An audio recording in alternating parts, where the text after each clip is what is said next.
오늘 제목이 세상 속에 사는 그리스도인이에요. 그리스도인은 은둔자가 아닙니다. 네, 그리스도인은 절대로 은둔자가 아니에요. 그리스도인들은 거룩한 자들이죠. 근데 이 거룩함이라는 말을 자칫 이 거룩함에 대한 의미를 우리가 잘못 오해하면 세상하고 구분된 거라고 생각을 해요. 그러니까 단절이죠, 단절. 세상으로부터 단절하는 것으로 이해하게 돼서 세상을 정죄한다든지 아니면 세상과 나를 분리를 시켜서 나 스스로를 고립되게 만드는 그런 일들이 일어날 수 있어요. 바로 이 거룩함에 대한 오해를 하게 되면 그렇다는 얘기예요. 그런데 이제 그런 분들 있잖아요. 왜 그렇게 하겠습니까? 이 거룩함을 유지하기 위해서 더러운 것이 나에게 있으면 안 돼. 내가 더러운 곳에 있으면, 그러니까 세상은 더러운 곳이라고 생각하고 세상은 죄가 많은 곳이라고 생각하고 틀린 생각은 아니죠. 정말 죄가 간영하고 죄가 가득한 곳이 우리가 살고 있는 세상인데, 근데 이 세상에, 그러니까 죄가 가득한 이 세상에 내가 있으면 그 세상의 더러운 죄가 어떻게 되겠어요? 나한테 묻는다고 생각을 하는 거예요. 그래서 나도 오염된다고 생각을 하니까 그럼 나는 거룩한 하나님의 백성에게 죄에 물들면 안 돼. 그래서 고립을 시키는 거죠. 그래서 마치 세상과 단절된 것처럼, 그래서 어디 속세를 떠나서 불교의 거죠. 사실 속세 이런 표현은, 그러니까 세상을 떠나서 정말 어디 산에 간다든지 어디 기도원에 간다든지 어디 이게 숨어 들어가가지고 혼자만 사는 것처럼 그렇게 살아가는 사람이 있는가 하는 반면, 또 어떤 사람들은 그러니까 세상에 물드는 것도 생각을 하겠지만 더 깊은 곳을, 또 어떤 사람들은 그래요. 아주 깊은 곳을 또 들여다보면 세상과 어울려서 힘겹게 이렇게 막 부대끼며 사는 게 싫어. 그래서 왜냐면 나는 나 혼자 신앙생활하면 편하다고 생각하거든요. 이게 어디에서 나오는 생각일까요? 이런 생각이.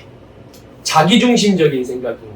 이기적이고 지금 개인적인, 자기중심적인 그 태도를 갖는 사람들이 다른 사람들하고 관계를 맺고 그 속에서 함께 어우러져 살아가는 것을 힘겹게 여기고 귀찮게 여기고 또 그게 싫은 거죠. 남들까지 신경 써, 그냥 나만 잘하면 되지. 그러니까 이런 사람들은 자기의 신앙에 대한 것들에 대한 부분을 이렇게 잘 관리를 하려고 하지만 반면에 다른 사람들을 돕거나 또 그들 속에 내가 어떤 영향력을, 이렇게 선한 영향력을 미친다든지 이런 거를 별로 하기 싫은 거죠. 그걸 또 어려워하기도 하고. 그러니까 그냥 나는 세상과 타협하지 않고 나는 그냥 오로지 혼자 신앙생활 하겠다.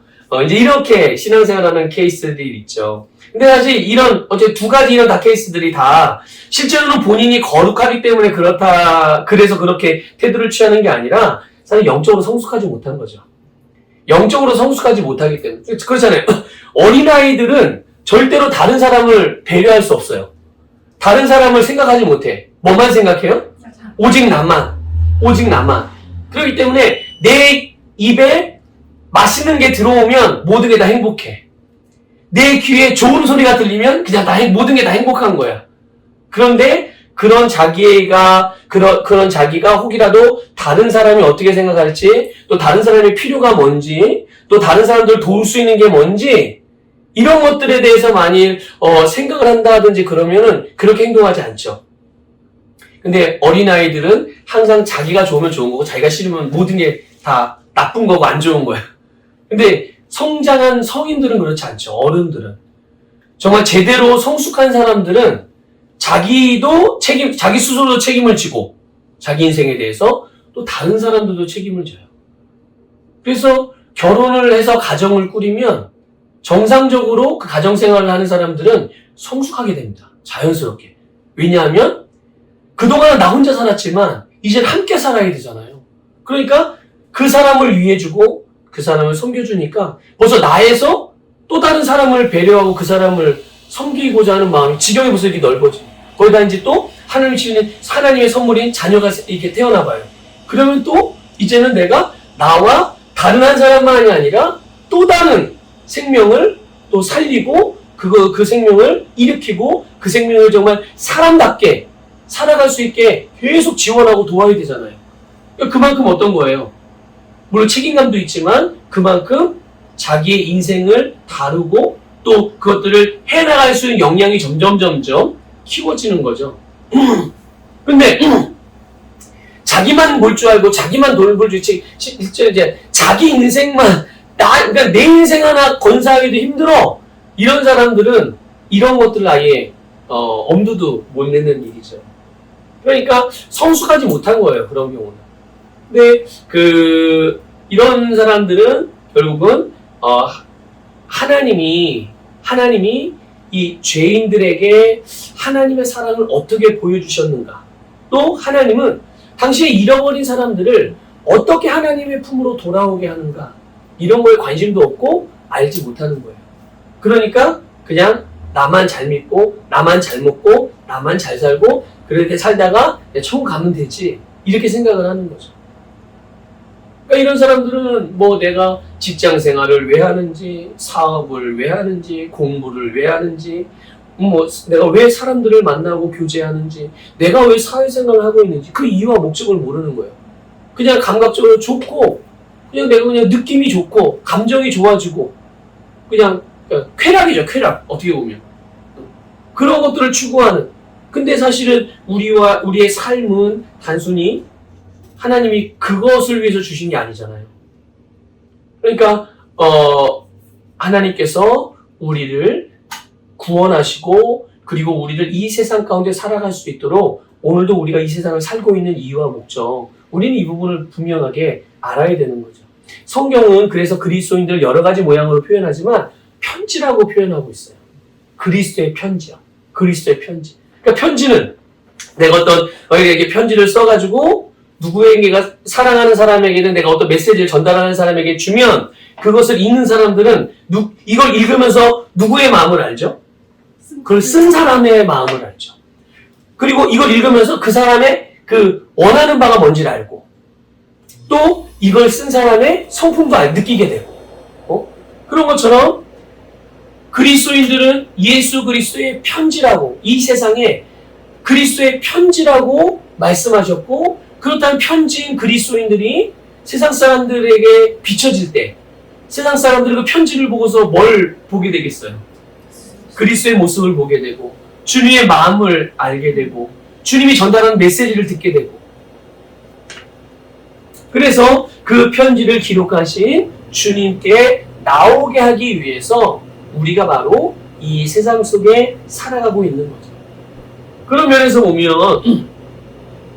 하나님께서 만물을 창조하셨어요. 그 중에 하나를 예를 들면 해를 창조하셨잖아요. 햇빛이 하나님께서 햇빛을 비추실 때 악한 자들에게는 안 비추시고 선한 사람에게만 비추시나요? 아니죠. 악한 사람에게든 선한 사람에게는 모두에게 햇빛이 필요하니까. 왜 필요해요? 살기 위해서, 생명을 생존하기 위해서 필요한 거예요. 그러니까 하나님은 악인이든 선인이든 누구에게나 다 비춰주시는 거죠. 또 마찬가지로 물은 악인에게는 안 필요하고 의인에게만 필요합니까? 죄인에게는 안 필요해요? 아니죠. 죄인이든 의인이든 물은 필요해요. 그래서 하나님이 비를 내려주시는데 의인에게만 내려주시는 게 아니라 악인에게, 죄인들에게도 모두 그러니까 죄인이나 의인이나 악인이나 선인이나 하나님은 모두에게 해도 비춰주시고 빛도 비춰주시고 비도 내려주신단 말이죠. 왜 그러겠어요? 하나님? 예, 맞아요. 하나님의 사랑은 의인들만 사랑하는 게 아니라 모든 사람들을 사랑하시기 때문에 그래요. 그러니까 하나님은 사랑이시잖아요. 하나님이 사랑이기 때문에 하나님은 늘 언제나 당신의 본성이 사랑의 본성을 따라 기능하시는 거예요. 그러니까 하나님의 사랑에는 차별이 없죠. 모두에게 하나님의 사랑을 다 이렇게 공급해주고 계신 거죠. 이게 바로 오늘 우리가 읽은 말씀의 48절 말씀에서 주님이 말하고 있는 하나님의 온전하심인 거예요. 하나님의 온전하심은 차별이 없는 거죠. 모두에게 어디 한쪽으로 기울어지지 아니하고 당신의 성품을 따라, 당신의 본성을 따라, 당신의 말씀을 따라 끊임없이 계속 그렇게 치우치지 않고 그 부분을 향하여 나아가시는, 일하시는 그 하나님. 그래서 이게 하나님의 온전하심이고, 그래서 하나님의 자녀들에게 어떻게 살라고 말씀하시는 거예요? 네, 온전하게. 왜 하나님의 자녀들에게 온전하게 살 수 없는 자들이잖아요, 원래 우리는. 그렇죠? 그랬던 자들이란 말이에요. 그런데 하나님이 우리 보고 온전 그렇게 살 수 없는데 그렇게 살라고 말씀하세요. 그럼 어떻게 이게 무슨 의미인 거예요? 하나님이 우리에게 그렇게 살 수 있게 만드신 다음에 그렇게 살라고 하시는 거죠. 그게 무엇입니까? 바로 우리를 하나님이 낳으시는 거예요. 무엇으로? 말씀으로. 그래서 하나님이 예수들이 지금 우리는 그리스도인이잖아요. 그러니까 그리스도인은 새로운 피조물인 거예요. 다시 태어난 사람인데, 아니 예수를 믿고 다시 태어나고 보니까 내 안에 있는 생명이 이제 부모가 나를 낳을 때 나에게 부모로부터 온 생명이 아니야. 지금 내가 살아가고 있는 생명은 이거 누구의 생명이에요? 우리 지금 하나님의 생명으로 살아가고 있는 거. 모든 그리스도인들이 안타깝게도 이걸 잘 몰라서 그런데 모든 그리스도인이 지금 살아가고 있는 그리스도인들은 다 하나님의 생명으로 살아가고 있는 거예요.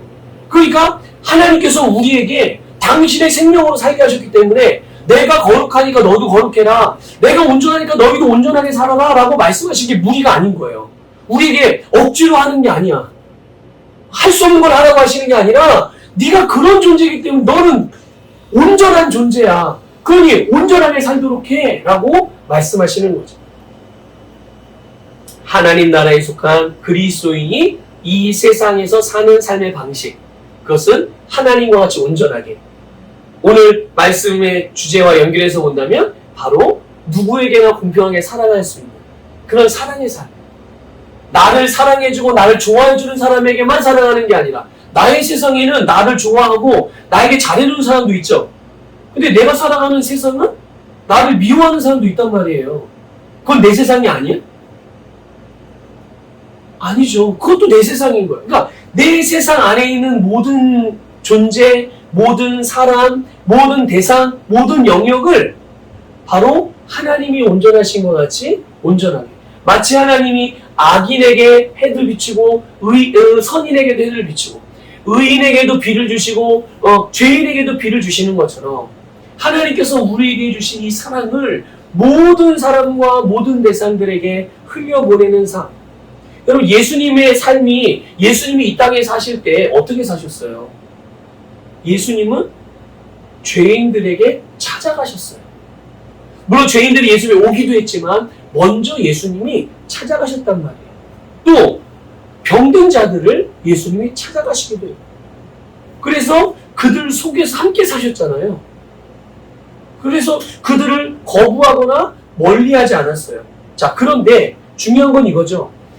주님이 그들과 함께 사셨는데 그들의 죄된 습관이나 그들의 방식이나 세상의 가르침이나 세상의 문화나 그들의 질병, 그들의 가난, 그들의 사상, 이런 것들이 예수님은 절대로 오염되지 않았다는 거예요. 영향을 받지 않았다는 거죠.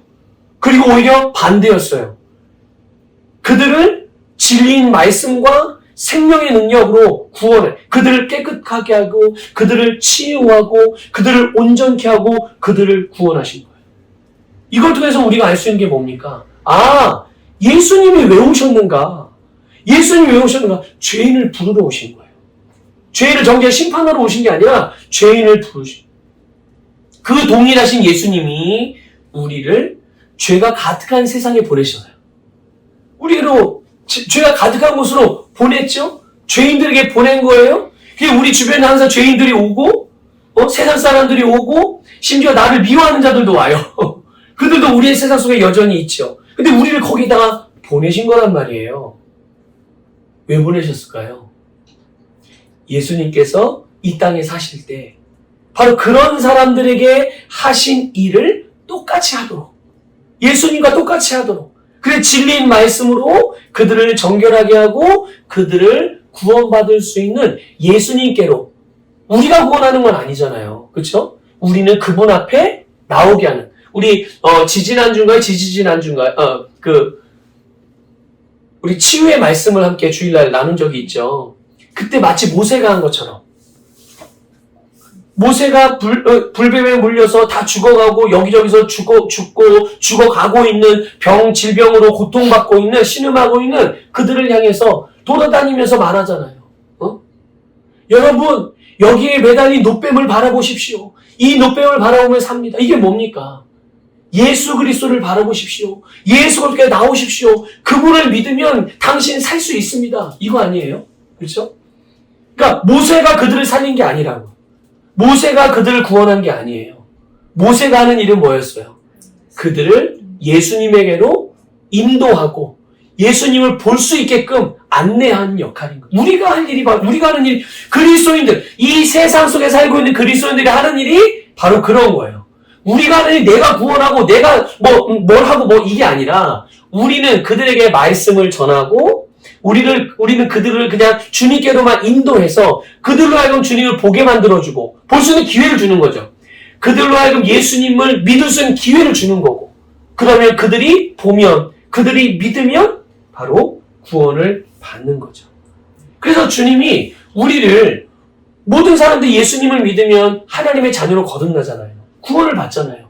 그런데 하나님은 그 구원받은 우리를 바로 천국으로 데려가지 않고 이 땅에 다시 영적으로 보면 파송하신 거예요. 우리를 세상 속으로 보내신 거라고요.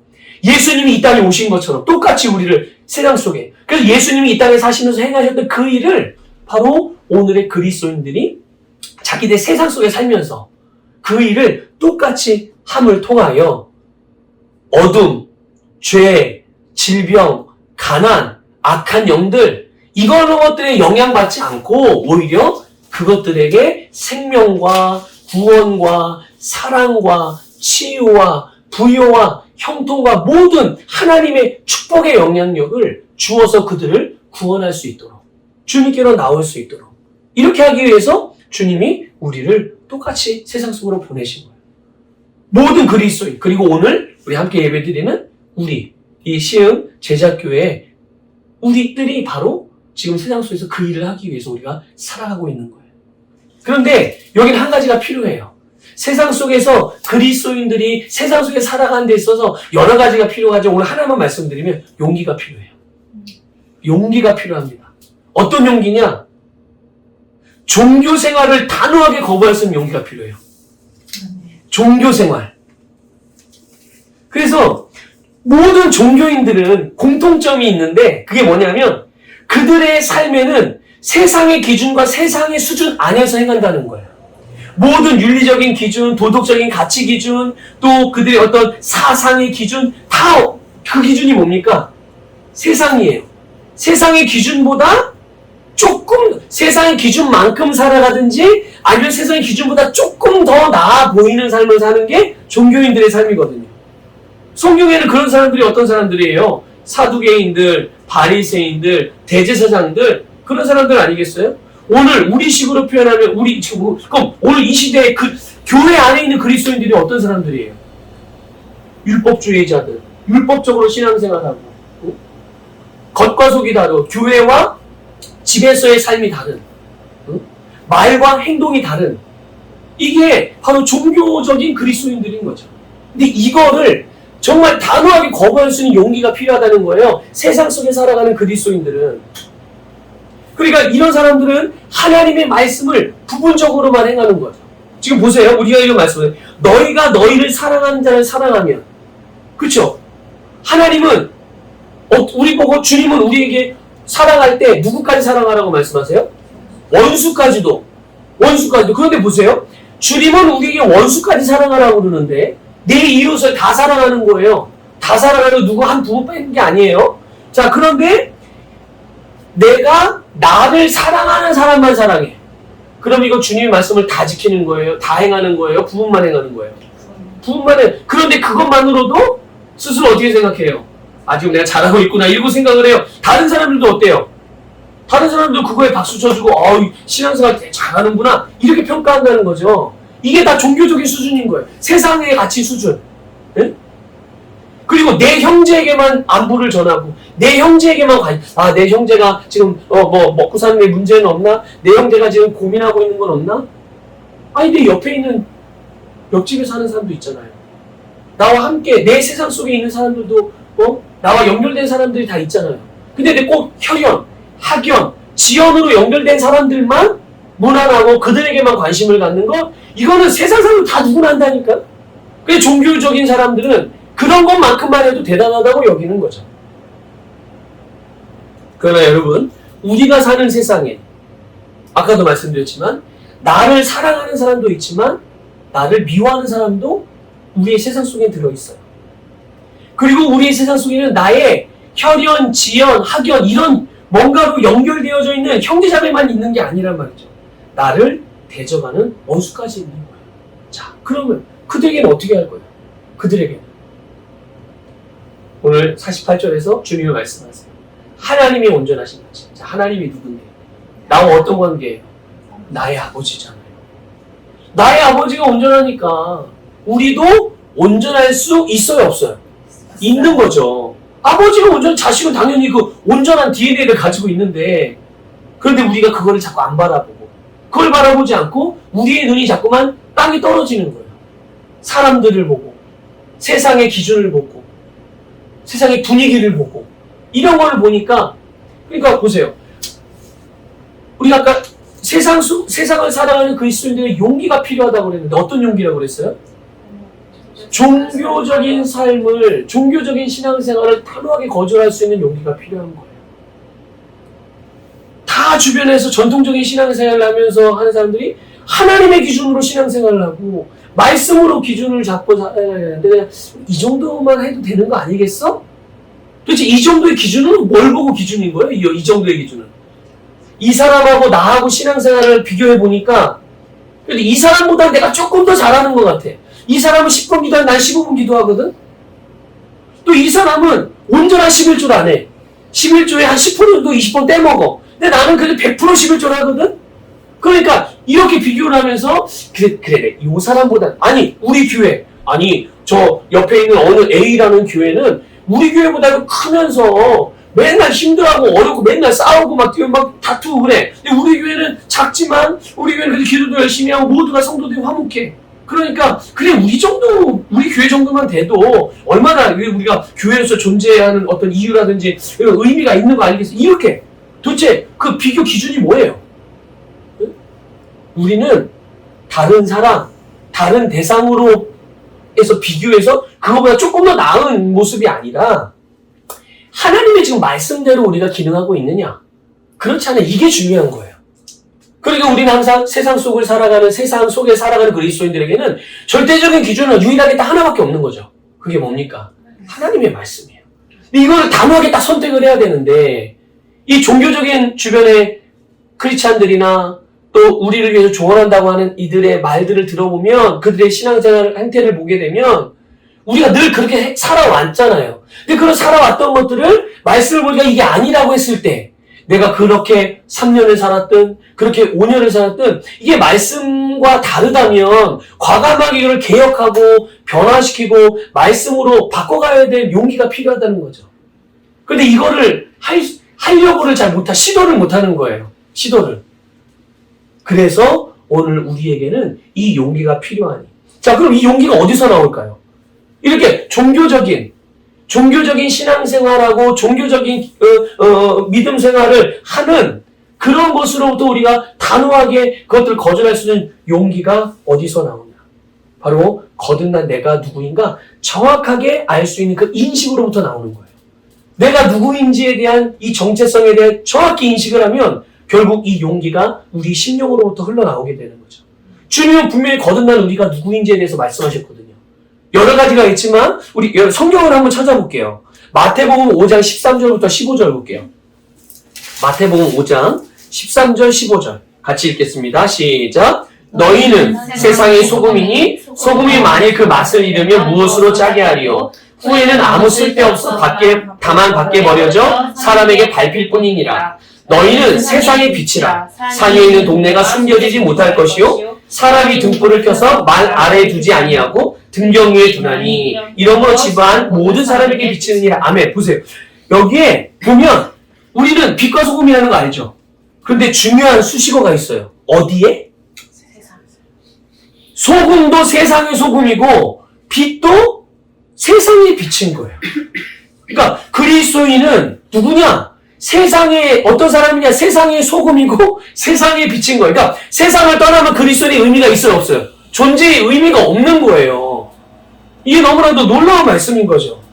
그러니까 오늘 우리가 나는 세상 속의 소금이고 우리는 세상 속의 빛이다. 이거를 분명하게 인식해야 되는 거예요. 내가 세상의 빛이구나. 내가 세상의 소금이구나. 그러니까 세상 속에 사는 그리스도인이 어두운 곳에 있으면 그 어두웠던 곳이 어떻게 되는 거예요? 밝아지는 게 마땅한 거죠. 소금이 하는 일은 뭐죠? 맛을 내고, 그렇죠? 모든 음식에 맛을 내고, 그리고 부패하는 걸 막는 거예요. 그러니까 그리스도인들은 세상의 소금이, 그러니까 세상에 왜 소금이 필요하겠어요? 세상에는 살맛이 안 나요. 이걸 다른 말로 조금 우리가 성경적인 표현을 한다면 소망이 없다는 얘기예요. 살 소망이 없어요. 소망이 있다면 살맛이 나죠. 근데 세상에는 소망이 없는 거예요. 그러니까 살맛이 안 나요. 그런데 거기에 그리스도인이 가면 내가 뭘 위해 살아가야 되는지를 알게 되는 거예요. 희망이 보이고 삶의 이유가 보이고 삶의 목적이 보이는 거예요. 게다가 세상은 계속 어둠 속에 있으면서 계속 부패하고 악하고 사람들이 타락하잖아요. 그런데 그리스도인이 있으면 그 그리스도인이 있는 곳에는 더 이상 타락하거나 더 이상 나빠지거나 이런 것들을 막아주는 역할을 하는 거예요. 그러니까 우리가 누구인지 이런 것을 인식하는 그리스도인들은 그렇기 때문에 어디서나 무엇을 하든 누구를 만나든 당대한 태도로 행동을 하는 거죠. 항상 타협하지 않고 정말 용기 있게 모든 종교적인 그 종교성을 거부하고 정말 생명의 능력, 진리의 능력을 가지고서 우리가 삶을 살아가게 돼요. 그래서 나를 통해서 세상이, 나를 통해서 다른 사람들이 복을 받고 구원을 받고 사랑을 받게 되는 것을 알게 되죠. 그러니까 여러분, 세상 속에 사는 그리스도인들은 종교 생활을 거부하고 정말 말씀을 따라 행하는 일에 담대해야 돼요. 다시 말씀드리지만 내가 누구인지, 이 세상 속에 살아가는 그리스도인들을 성경은 분명히 예수님께서 분명히 세상의 소금이고 세상의 빛이라고 말씀했으니 내가 오늘 이 세상을 떠나고 이 세상을 단절하고 어디 혼자 고립돼가지고 나 혼자 일단 나부터 잘하면 돼, 이게 아니라 주님의 눈으로 세상을 보고 말씀으로 세상을 보면서 그 안에서 내가 어떤 존재인지를 인식을 해서 주님께서 나를 그리스도의 편지로 보내셨고 예수님과 똑같은 일을 하게 만드셨으니 우리는 이 세상 속에서 예수님과 같이 그렇게 세상에 빛을 비추고 세상에 소금과 같이 맛을 내며 어두워지는 것, 부패하는 것을 막아주는 그런 삶을 살아가기를 주님의 이름으로 축복합니다. 아멘.